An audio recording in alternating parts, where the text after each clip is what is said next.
So students, now we are discussing slide wire bridge, or we also call it as meter bridge. So now we have to discuss slide wire bridge, which is also known as meter bridge. तो अब हम इसे discuss करेंगे. तो this slide wire bridge is a device which is used to measure unknown resistance. So सबसे पहले ये क्या है? ये वो डिवाइस है जिससे हम कोई भी अननोन रेजिस्टेंस को फाइंड आउट करते हैं. उसके बाद आ जाता है कि what is the basic principle. तो it is based on Wheatstone bridge principle. तो इन एक्चुअल प्रैक्टिस ये व्हीटस्टोन ब्रिज प्रिंसिपल के ऊपर बेस्ड है. अब इसे जो स्लाइड वायर ब्रिज को मीटर ब्रिज इसीलिए बोलते हैं because the total length of the bridge is 1 metre. तो इसमें अब हम सबसे पहले एक्सपेरिमेंटल सेटअप लेंगे. तो इसमें बेटा 1 मीटर लॉन्ग वायर होती है कॉन्स्टेंटन और यूरिका की. ये मटेरियल क्यों लेते हैं? हाँ भी बताया हुआ है. Because for this temperature coefficient of resistance is very very low. और ये वायर जो है this is stretched on the wooden board. और उस वुडन बोर्ड के ऊपर ये क्या लगी हुई हैं? कॉपर की स्ट्रिप्स हैं. ये भी कॉपर की स्ट्रिप है, ये भी कॉपर की स्ट्रिप है, और ये भी कॉपर की स्ट्रिप आ गई. तो यहाँ पर ये आ गए. तो अब बेटा यहाँ पर हम इसमें कनेक्ट कॉपर स्ट्रिप में यहाँ इन 2 पॉइंट्स के क्रॉस हम रेजिस्टेंस बॉक्स लगा देते हैं जिससे हम जितनी रेजिस्टेंस चाहें सर्किट में इंट्रोड्यूस कर सकते हैं. इस साइड पर हम x यानी कि अननोन रेजिस्टेंस जिसकी वैल्यू फाइंड आउट करनी है, x ले लो, s ले लो. और ये जो है 0 सेंटीमीटर है वायर का, और ये 100 सेंटीमीटर है वायर का. अब यहाँ से हमने इस पॉइंट से बैटरी लगानी है. अब जब सर्किट में ज़रूरत हो तभी यूज़ कर पाए, इसलिए ये 1 वे की आ जाएगी और ये आपके पास बन गया. इस पॉइंट से हम गैल्वेनोमीटर लगा रहे हैं, और गैल्वेनोमीटर के इस एंड पे ये आपकी जॉकी आ गई. जॉकी का मतलब है कि ये बेटा जो है डिफरेंट लेंथ वायर की, जैसे मैंने अगर मान लो ये जॉकी को यहाँ टच किया तो इतनी लेंथ सर्किट में आई, यहाँ टच किया तो यहाँ से लेकर यहाँ तक लेंथ सर्किट में आई. अब आप जब ऐसे सर्किट को देखते हो आपको लगेगा कि 2 रेजिस्टेंसेस तो नज़र आ रही हैं, R और X, P और Q कहाँ हैं? नहीं ना पता लगते. अब मैं अगर ऐसे लिख दूं शायद कुछ समझ आ जाए कि this is point A, this is point D, this is point C and this point is B. अब देखो इधर मैं बनाती हूँ व्हीटस्टोन ब्रिज का. आपने जो हमने पीछे में लिया बिल्कुल क्लैरिटी आपको इससे हो जाएगी बेटे. और अब A और C के बीच में ये बैटरी आ गई थ्रू दिस की. P और D के बीच में ये फिल. ठीक होगी बात. अब आप देखिए कि आपके पास यहाँ पर लगाया था तो ये यहाँ आया, ठीक है. तो अब अगर ध्यान से यहाँ देख लो बच्चे, तो ये A और C के बीच में ये बैटरी विद दिस की के यहाँ मैं प्लग डालूंगी तो यहाँ से आया करंट इस जगह पर आया करंट, एक पार्ट इधर को चला गया. अब ये कॉपर स्ट्रिप है तो इससे करंट का फ्लो हुआ तो इस वायर में से जाएगा कि नहीं जाएगा? यहाँ तक गया. अब इसमें जब यहाँ आ गया करंट ऐसे गया. अब जब ये ब्रिज बैलेंस पोजीशन पे है तो गैल्वेनोमीटर विल शो 0 डिफ्लेक्शन. तो ये करंट इधर को चला गया और ये वाला करंट इधर को चला गया और यहाँ पर आ गया. तो यहाँ भी क्या हुआ कि ये करंट यहाँ आ गया, ये यहाँ आ गया, यहाँ से इधर गया. अब अगर गैल्वेनोमीटर बैलेंस पोजीशन पे है, ये करंट आगे निकल गया और ये भी आगे निकल गया. ये आगे निकल के यहाँ पहुँच गया, ये आगे निकल के इसमें से फ्लो किया, यहाँ से निकल आ गया। अब बताओ, ये और ये सर्किट बिल्कुल क्रिस्टल क्लियर। तो इसका मतलब अब समझ आया, अब बता सकते हो, हाँ भाई अब बता सकते हो कि P और Q कौन सी रेजिस्टेंसेस हैं, P और Q कौन सी रेजिस्टेंसेस हैं यहाँ पर बच्चे। दिस लेंथ जो यहाँ से लेकर के यहाँ तक L, और ये क्या बन गई 100 माइनस L, यहाँ आप इसको L1 कहते हो तो ये L2 आ गई, क्यों भाई।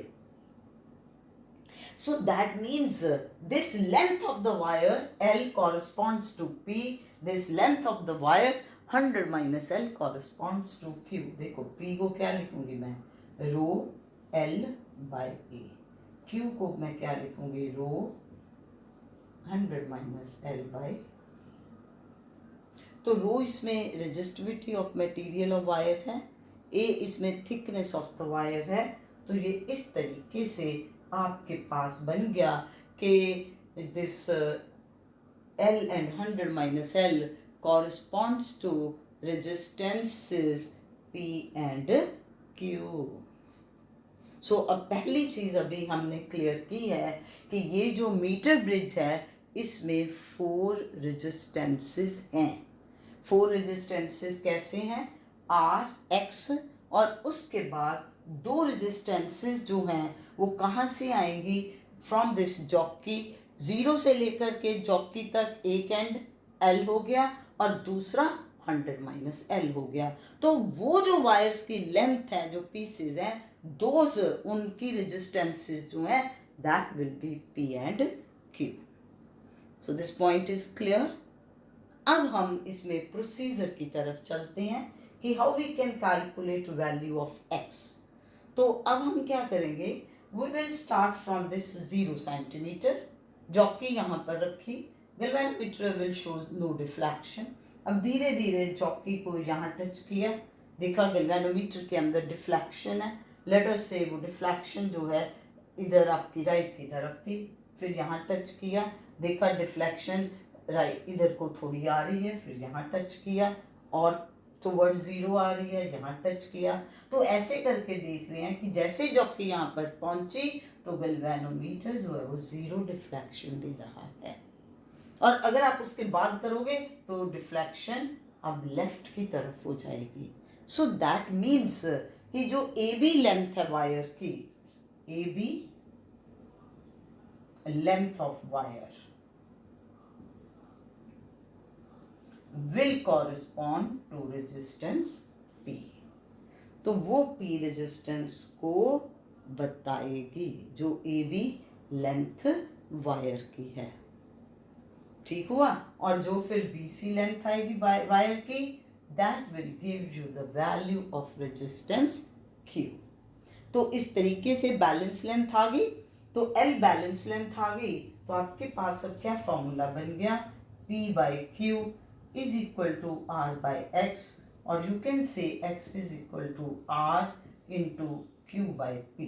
तो यहाँ पर अब अगर आप Q by P लेते हो तो वो बेटे क्या बन जाएगा, 100 माइनस L by L, क्योंकि रो बाई कैंसिल हो गया, वायर सेम मटेरियल की है, रो की वैल्यू सेम है, थिकनेस वायर की सेम है, इसलिए ए कांस्टेंट रहेगा। तो X will be R into 100 minus L by L। तो इस तरीके से हम बड़ी इजीली अननोन रेजिस्टेंस की वैल्यू फाइंड आउट कर सकते हैं। तो इसमें रेजिस्टेंस बॉक्स लेने का क्या पर्पस था आप कहोगे, तो वो बेटा ये होता है कि अगर हम रेजिस्टेंस बॉक्सेस में यूज़ करते हैं तो जब आप प्रैक्टिकल करना चाह रहे हो तो you have to take number of observations. तो नंबर ऑफ ऑब्जर्वेशंस आपके पास कैसे आएंगी, by changing value of resistance R from resistance box. लेकिन एक चीज़ का हमेशा ध्यान रखते हैं जब हम प्रैक्टिकली इसको करते हैं कि जो रेजिस्टेंस बॉक्स से हमने रेजिस्टेंस की वैल्यू फाइंड आउट करनी है, जो आपने लेनी है वैल्यू, वो इस ढंग से लेनी है कि balance point should be in between 30 centimetre to 70 centimetre. वो 30 और 70 के बीच में हो, बिल्कुल एंड पे ना हो। यानी कि ये ना हो कि उसमें 10 सेंटीमीटर है या उसमें 90 सेंटीमीटर है। वो क्यों? क्योंकि अगर बिल्कुल एंड में आएगा तो बेटा उसमें एंड करेक्शन अप्लाई करनी पड़ जाएगी। तो इसलिए हम इस पॉइंट का ध्यान रखते हुए अपना जो काम है इसमें वो करेंगे। अब इसमें आपको जो ध्यान रखने वाली चीज़ें हैं जब प्रैक्टिकल करते हैं, या ये बेटा आपको 1 मार्क में भी आ सकती हैं, कि इसमें हम ये कहते हैं कि jockey should press very gently, बड़े आराम से उसको ऐसे टच करना है। ये नहीं कि पूरा जोर जितना है वो लगा देना, ऐसे जोर से उसको दबा दिया वायर को। क्यों? क्योंकि अगर आप हार्ड प्रेस करोगे वायर को तो that will disturb the uniformity of the wire. तो जब यूनिफॉर्मिटी वायर की डिस्टर्ब होगी तो उससे क्या हो गया? बैलेंस पॉइंट विल डिस्टर्ब, क्योंकि ये एरिया कांस्टेंट नहीं रहा। तो जब एरिया कांस्टेंट नहीं रहा तो बैलेंस पॉइंट डिस्टर्ब हुआ कि नहीं?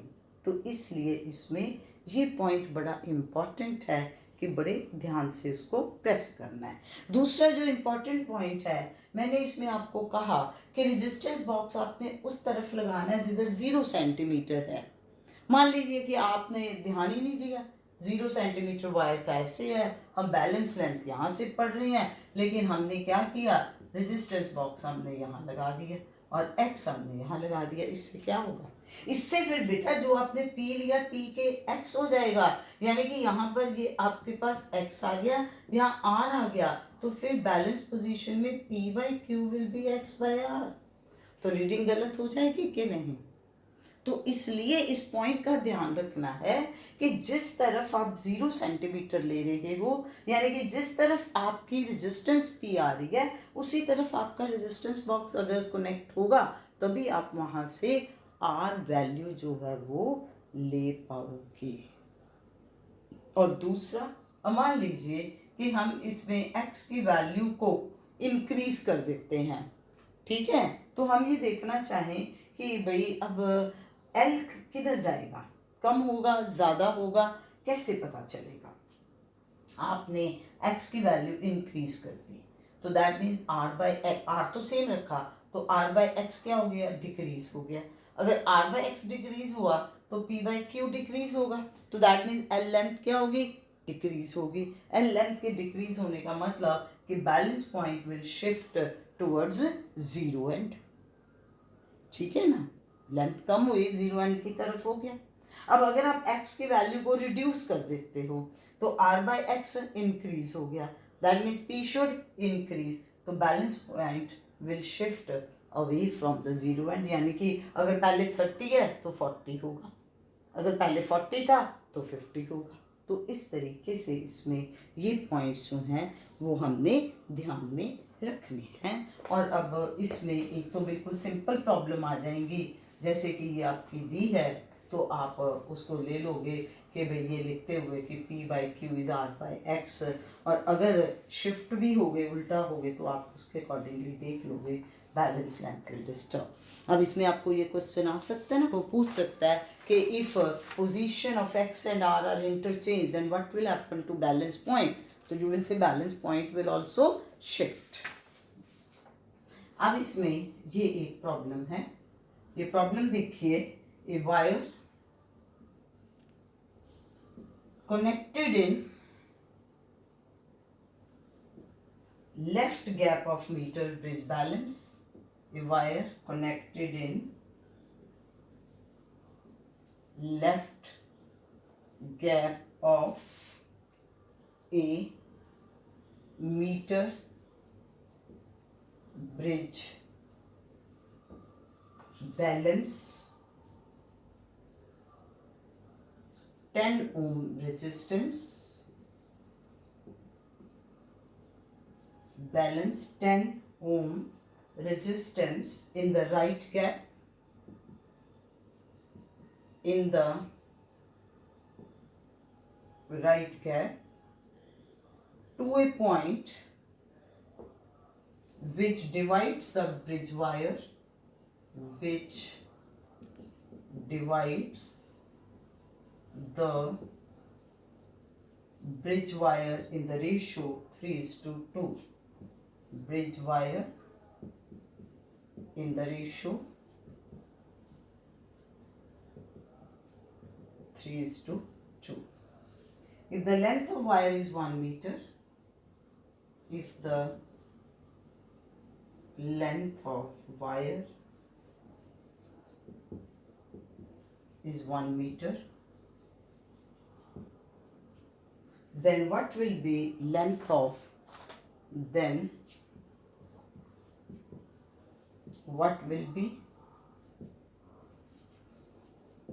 length of 1 ohm wire? अब बड़े ध्यान से इस प्रॉब्लम को अंडरस्टैंड करिए। सबसे पहली बात होगी कि ये तुम्हारे पास है मीटर ब्रिज। अब इसमें वायर जो है उसको किधर कनेक्ट की है? लेफ्ट गैप में। तो लेफ्ट गैप मीन्स वायर आपके इस तरफ कनेक्टेड है, एक्स मान लो इसको, और इस तरफ को कनेक्टेड है 10 ओम रेजिस्टेंस। और यहाँ पर ये पॉइंट है जो कि बैलेंस कर रहा है। ये आपके पास अगर L1 है और ये L2 है तो ये कहा गया है कि balance is in the ratio of 3:2. Wire connected in left gap, balance 10 ohm resistance in the right gap which divides a bridge wire in the ratio of 3:2. तो यहाँ तक वाली बात हमारी होगी क्लियर। तो यहाँ से पहला काम हम ये कर ले कि x फाइंड आउट कर ले। अब कैसे होगा कि अगर L1/L2 3/2 है तो बेटा P/Q आपके पास क्या है? L1/L2, that means this ratio is 3/2। अभी किए ना हमने रूम एंड एयर कॉन्स्टेंट्स। तो दैट मीन्स अब आप लोगे P/Q is equal to x/10। अब समझ आई ना बात कि ये चीज़ ध्यान देनी है कि अब ये आपके पास P है तो P की साइड पर क्या है? x, Q की साइड पर क्या है? 10। तो इसका मतलब x आपके पास कितना बन गया? That means 3/2 is equal to x/10। तो x आ गया 10 into 3/2, तो it will be 15 ohm. So that means ये वाली जो वायर है इसकी रेजिस्टेंस मैंने फाइंड आउट कर ली 15 ओम। अब आगे चलो, if the length of wire is 1 metre, किस वाले की? इसी की बात हो रही ना, यही तो वायर थी जिसको कनेक्ट किया था। तो that means length of wire is 1 metre और रेजिस्टेंस ऑफ वायर इज, जिस वायर की लेंथ 1 मीटर है उसकी रेजिस्टेंस है 15 ओम। तो अब 15 ओम के कॉरेस्पॉन्डिंगली लेंथ है 1 metre. So now what will be length of 1 ohm? तो नेचुरली बेटा length of 15 ohm is 1 metre, तो length of 1 ohm is 1/15 meters. तो इट विल बी 0.10 बना, 0 100 तो ये बन गया 6 तो 90, तो फिर आपके पास 10 आ गया तो इट इज़ 0.067 मीटर्स जो आपका आंसर बनेगा। तो इस तरीके से है मेरा कहने का कि एक सिंपल प्रॉब्लम आ गई, फिर उससे x निकालने के बाद इस तरह से कुछ भी पूछ सकते हैं। तो प्लीज़ अच्छी तरीके से अंडरस्टैंड करिए। देखो हमने पहले किए किरचॉफ लॉ, उससे हम कहाँ पहुँचे? व्हीटस्टोन ब्रिज पे। अब व्हीटस्टोन ब्रिज की एप्लीकेशन हमने कहाँ अप्लाई की? मीटर ब्रिज के ऊपर। इसको मीटर ब्रिज क्यों कहते हैं? Because total length is 1 metre. Slide wire bridge क्यों बोलते हैं? Because here we are taking jockey which is in the sliding position that slides the balance length. So please इन चीज़ों को अच्छी तरीके से अंडरस्टैंड करिए और डेफिनेटली यू विल इंजॉय जब आप इसमें ये सारा कुछ जो है अच्छी तरीके से कर लोगे। अब इसमें मैं एंड में आप एक छोटी सी प्रॉब्लम दे रही हूँ जिसका आंसर आपने कमेंट बॉक्स में देना है। उससे ये है कि मेरे को भी लगेगा कि हाँ भाई आपने पूरी वीडियो अच्छे तरीके से व्यू की है, अंडरस्टैंड की है, उसके बाद आप उसका आंसर जो है वो दे रहे हो। तो क्वेश्चन क्या है कि if resistance of 10 ohm, if resistance of 10 ohm is connected in the left gap which divides the meter bridge wire, which divides the meter bridge wire in the ratio of 2:3. किस ratio में? 2:3. Then what will be unknown resistance connected in the right gap? So you have to give the value of unknown resistance which is connected in the right gap. So please subscribe the channel for the notification of next video. Like and subscribe. Thank you.